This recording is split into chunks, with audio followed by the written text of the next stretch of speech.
Education is the main key of success. One pen, one book, one teacher, and one student can change the whole world. Now, I would like to honor my beloved teachers who are on stage. And this is the birthday of the Sarvapalli Radhakrishnan. Teachers not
only who will give flower to flower?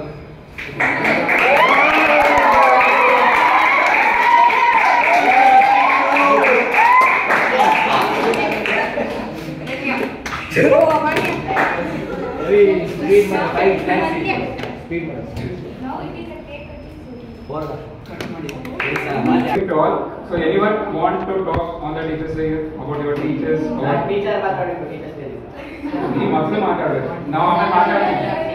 so anyone? Otherwise I'll call up. I'll pull you one by one.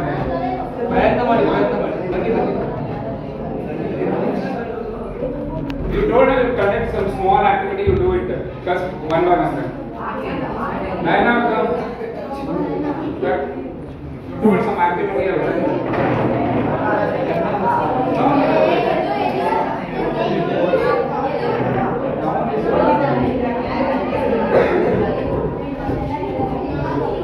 Okay, come. If you want, you can share your views, your thoughts.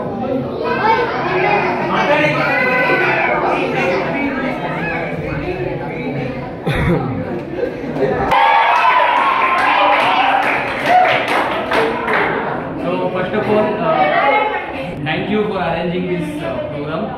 Today the Teachers Day. From my side, really God bless you. Go ahead, be a light and spread your light to others. Take a lot of efforts. Today the Teachers Day. Why do we celebrate? See, if you see the history of India, you can see many social reformers. They have given their best, and because of them, our society has uplifted. Dr. Sarvapalli Radhakrishnan, he was the second president of India, and his education, his dedication toward the society, that's why we celebrate 5th September as his birth anniversary as a Teacher Day in India. But before that also you can go back, listen. See, many Britishers, they were also supported us. For example, I would like to talk about Lord Elphinstone, then Lord Ripon, he also gave his best. Then Lord Curzon, even though he was responsible for separation of Bangladesh, but he inaugurated University Grant Commission Act. And somewhere you can also think about the Mahatma Phule, then his wife Savitribai Phule. They gave lot of effort. They took lot of effort to uplift the society, not only through education but also by giving chance to women. So India is really best example where I would like to give example of USA, where USA got independence in 1776, but their women got right to vote in 1920 after 150 years. But India is the best example where soon after implementation of our constitution, everybody got right to vote. So education is also one of the major contribution. So see, you can see Sunita Williams, we had Indira Gandhi ji, then Pratibha Rai Patil, now we have Draupadi Murmu. I am talking about gender equality also. We had many marvelous people they gave their contribution, and now we can see the marvelous India, beautiful India. So education is the better. Again, last line I will tell that the world was there where world fought each other with the help of weapons. This is the modern world where you cannot fight by taking, by taking weapons in hand. This is the modern world where you can change the world with the help of pen. So pen can change everything. So my dear friends,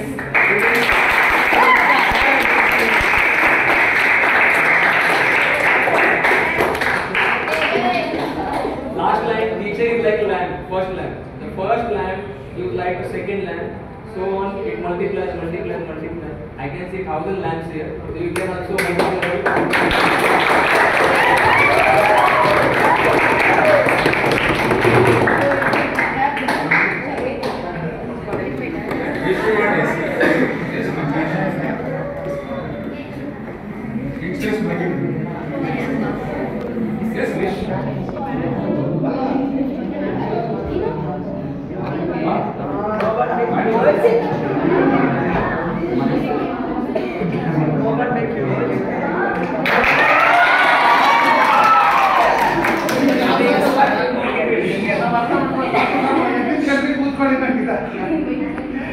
ಯಾವ class ಆಗ್ತಾರೆ ಅಂದ್ರೆ ಎಲ್ಲ ಮಾತಾಡೋದ್ರೆ ಚೆನ್ನಾಗಿ ಮಾತಾಡಿರ್ತಾರೆ ಅಂತ class ಆಗ್ತಾರೆ. ಎಷ್ಟೊಂದು ಮುಂದೆ class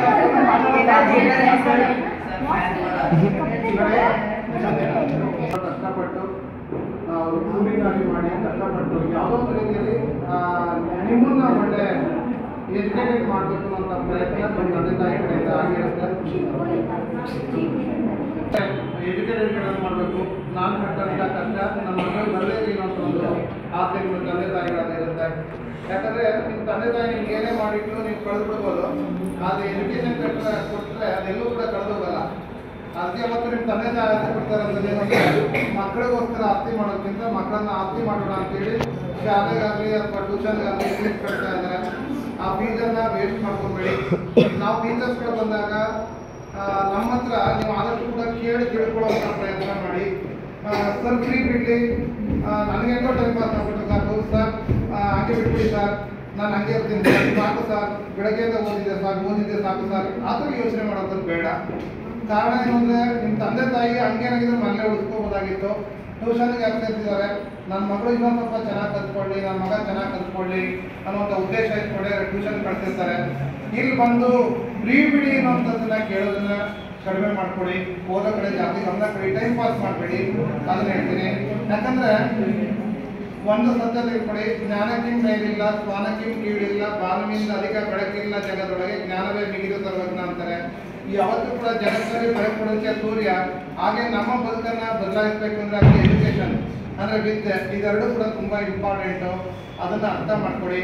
ಯಾಕಂದ್ರೆ ಇವತ್ತು ಸರ್ವಪಲ್ಲಿ ರಾಧಾಕೃಷ್ಣನ್ರವರ 137ನೇ ಜನ್ಮದಿನ ಆಚರಣೆ ಮಾಡ್ತಾ ಇರೋಂಥದ್ದು 1888 ಸೆಪ್ಟೆಂಬರ್ 5ನೇ ತಾರೀಕು ತಿರುತ್ತಣಿ ಅನ್ನುವಂಥ ಒಂದು ಗ್ರಾಮದಲ್ಲಿ ಸರ್ವಪಲ್ಲಿ ರಾಧಾಕೃಷ್ಣನ್ ಹುಟ್ಟಿದ್ರು. ಆದರೆ 137ನೇ ಜನ್ಮದಿನ ಆಗಿದ್ರು ಕೂಡ ಇವತ್ತು ನಾವು ಆಚರಣೆ ಮಾಡ್ತಾ ಇರೋಂಥದ್ದು 62 ನಂತರ ನಾವು ಲೆಕ್ಕ ಹಾಕಬೇಕಾಗುತ್ತೆ. 1962ರಲ್ಲಿ ಅವರು ಏನು ಈ ದೇಶದ ರಾಷ್ಟ್ರಪತಿಗಳಾಗಿ ಆದಂಥ ಸಂದರ್ಭದಲ್ಲಿ ಅವರನ್ನ ಅವರ ಜನ್ಮದಿನವನ್ನು ಆಚರಣೆ ಮಾಡಲಿಕ್ಕೆ ಹೋದಾಗ ಎಲ್ಲರೂ ಹೇಳಿದ್ದೊಂದೇ, ಇದನ್ನ ನನ್ನ ಜನ್ಮದಿನ ಅಂತ ಆಚರಣೆ ಮಾಡಬೇಡಿ, ಶಿಕ್ಷಕರ ದಿನಾಚರಣೆ ಅಂತ ಆಚರಣೆ ಮಾಡಿ ಅಂತ ಹೇಳ್ತಾರೆ. ಅವತ್ತಿಂದ ಶಿಕ್ಷಕರ ದಿನಾಚರಣೆ ಅನ್ನೋದು ನಮಗೆ ಎರಡು ಬರ್ತಡೇ ಬಂದಿದೆ. ಅವತ್ತಿಂದ ಒಂದು ನಮ್ಮ ಬರ್ತಡೇ, ಇನ್ನೊಂದು ಶಿಕ್ಷಕರ ದಿನ ಅನ್ನೋಂಥ ಹೆಸರಿನಲ್ಲಿ ಇನ್ನೊಂದು ಬರ್ತಡೇ ಆಚರಣೆ ಮಾಡುವಂಥ ಅವಕಾಶ ನಮ್ಗೆ ಸಿಕ್ಕಿದೆ. ಇದಕ್ಕೆ ಅವರು ಕೂಡ ನಾವು ವಂದನೆಗಳನ್ನು ಅರ್ಪಿಸಬೇಕು. ಆ ಜೊತೆಗೆ ಪ್ರೀತಿ ಅನ್ನುವಂಥದ್ದು ವಿದ್ಯಾರ್ಥಿ ಮತ್ತು ಗುರುವಿನ ಸಂಬಂಧ ಯಾವತ್ತೂ ಕೂಡ ಒಬ್ಬ ಲೆಕ್ಚರರ್ ಅಥವಾ ಒಬ್ಬ ಗುರು ಅಂತ ವರ್ಣ ಮಾತ್ರ ಕಲಿಸಿದ ಆತನ ಗುರು ಅಂತ ಹೇಳ್ತಾರೆ. ಒಂದು ಅಕ್ಷರ ಕಲಿಸಿದ್ರು, ಒಂದು ದಾರಿ ತೋರಿಸಿದ್ರು, ಒಂದು ಒಳ್ಳೆ ಮಾತಾಡಿದ್ರು ಅವ್ರ ಗುರುಗಳ, ಅದನ್ನ ಮೊದಲು ಗೌರವ ಕೊಡಿ. ಕೆಟ್ಟ ಮಾತನ್ನ ಹಾಡಬೇಡಿ, ಕೆಟ್ಟ ಗುಣಗಳನ್ನ ಕಲಿಬೇಡಿ, ಕೆಟ್ಟವರ ಸಹವಾಸವನ್ನ ಮಾಡಬೇಡಿ. ಇದನ್ನ ಅರ್ಥ ಮಾಡ್ಕೊಂಡ್ರೆ ನಿಮ್ಮ ಬದುಕಲ್ಲಿ ತುಂಬಾ ಎತ್ತರ ಬೆಳಿಬಹುದು. ಅರ್ಥ ಆಯ್ತಾ? ಇದನ್ನ ತಿಳ್ಕೊಳ್ಳಿ. ಯಾಕಂದ್ರೆ ಜಾಸ್ತಿ ಮಾತಾಡೋದು ಹೋಗಲ್ಲ, ಇವ್ರು ಮಾತಾಡಿದ್ರು ಕೂಡ ನಿಮಗೊಂದು ಸಣ್ಣ ಕಥೆನ ಹೇಳ್ಕೊಡ್ತೀನಿ. ಚಿಕ್ಕ ಕಥೆ, ಸಣ್ಣ ಕಥೆ, ಜಾಸ್ತಿ ದೊಡ್ಡದೇ ಹೇಳಲ್ಲ. ಯಾಕಂದ್ರೆ ಮಾಮೂಲಿ ಇದ್ದಾಗ ಬೇಕಾದ್ರೆ ದೊಡ್ಡ ಕಥೆ ಹೇಳ್ಕೊಡೋಣ. ನೋಡಿ, ಒಬ್ಬ ಗುರು ಆದಂಥವ್ರು ಶಿಷ್ಯನಿಗೆ ಯಾವ ಥರ ಯಾರನ್ನ ನೀವು ಲೀಡರ್ ಅಂತ ತಗೋಬೇಕು, ಯಾರನ್ನ ನೀವು ಮಾರ್ಗದರ್ಶಿಯಿಂದ ತಗೋಬೇಕು ಅಂದ್ರೆ ಒಂದನ್ನು ಅರ್ಥ ಮಾಡ್ಕೊಳ್ಳಿ. ಒಂದ್ಸರಿ ಒಬ್ಬ ರಾಜ ಇರ್ತಾನೆ. ಆ ರಾಜನಿಗೆ ತುಂಬಾ ಇದನ್ನೆಲ್ಲ ಕುದುರೆಗಳನ್ನೆಲ್ಲ ಸಾಕೋದು ತುಂಬ ಇಷ್ಟ. ಅವನು ಎಲ್ಲ ರೀತಿಯ ಕುದುರೆಗಳಂತಂದು ತನ್ನ ಲಾಯದಲ್ಲಿ ಸಾಕ್ತಾ ಇರ್ತಾನೆ. ಅದರಲ್ಲಿ ಒಂದು ಅವನಿಗೆ ತುಂಬ ಇಷ್ಟವಾದಂಥ ಒಂದು ಕುದುರೆ ಇರುತ್ತೆ. ಆ ಕುದುರೆನ ಚೆನ್ನಾಗಿ ನೋಡ್ಕೊಳ್ತಾ ಇರ್ತಾನೆ, ಪಟ್ಟದ ಕುದುರೆ. ಆದರೆ ಒಂದ್ಸರಿ ಇದ್ದಕ್ಕಿದ್ದಾಗ ಆ ಕುದುರೆ ಕುಂಟೋದಕ್ಕೆ ಪ್ರಾರಂಭ ಆಗುತ್ತೆ. ಇವ್ನಿಗೆ ಆಶ್ಚರ್ಯ ಆಗುತ್ತೆ, ಏನಾಯ್ತೋ ಗೊತ್ತಿಲ್ಲ. ರಾಜವೈದ್ಯರನ್ನು ಕಳಿಸ್ತಾನೆ, ಬೇರೆ ಬೇರೆ ಊರಿಂದ ವೈದ್ಯರು ಬರ್ತಾರೆ, ಎಲ್ಲರೂ ಬರ್ತಾರೆ.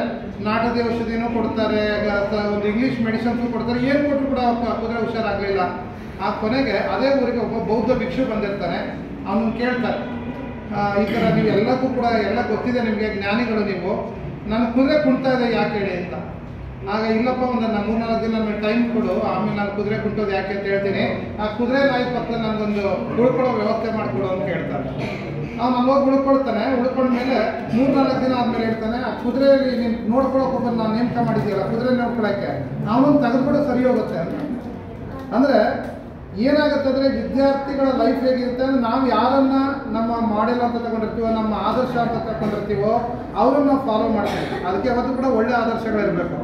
ಆಗ ಯಾಕೆ ಆ ಒಂದು ಕುದುರೆ ನೋಡ್ಕೊಳ್ಳೋನು ತೆಗಿಬೇಕು ಅಂತಂದಾಗ ಅವ್ರೊಂದು ಮಾತು ಹೇಳ್ತಾರೆ, ಆ ಕುದುರೆ ನೋಡ್ಕೊಳ್ತಾ ಇದ್ದಾನೆ, ಅವ್ನು ಮುಂದೆ ಕುಂಟ್ಕೊಂಡು ಹೋಗ್ತಾ ಇದ್ದಾನೆ, ಅವನು ನೋಡ್ಕೊಂಡು ಈ ಕುದುರೆ ಕೂಡ ಕುಂಟೋದನ್ನು ಕಲ್ತ್ಬಿಟ್ಟಿದ್ದಾರೆ. ಅದಕ್ಕೆ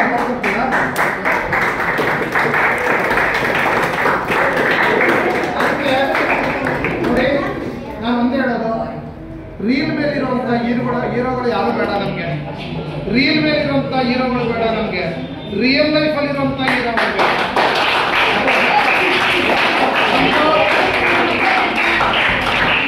ಒಂದು ನಿಮ್ಮ ಅಪ್ಪ ಅಮ್ಮ ಹೀರೋಗಳು, ನಿಮ್ಮ ಅಪ್ಪ ಅಮ್ಮ ನಿಮಗೆ ಹೀರೋಗಳು.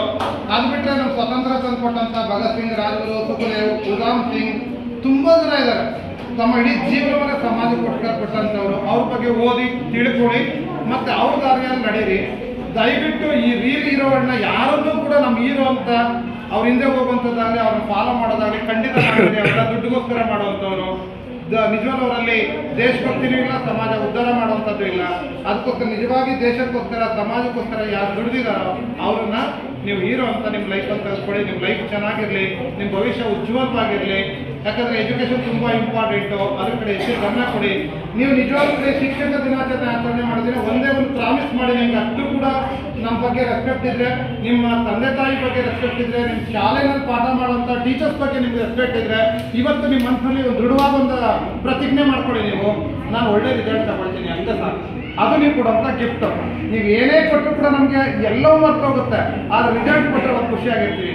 All the best, good result ಕೊಡಿ.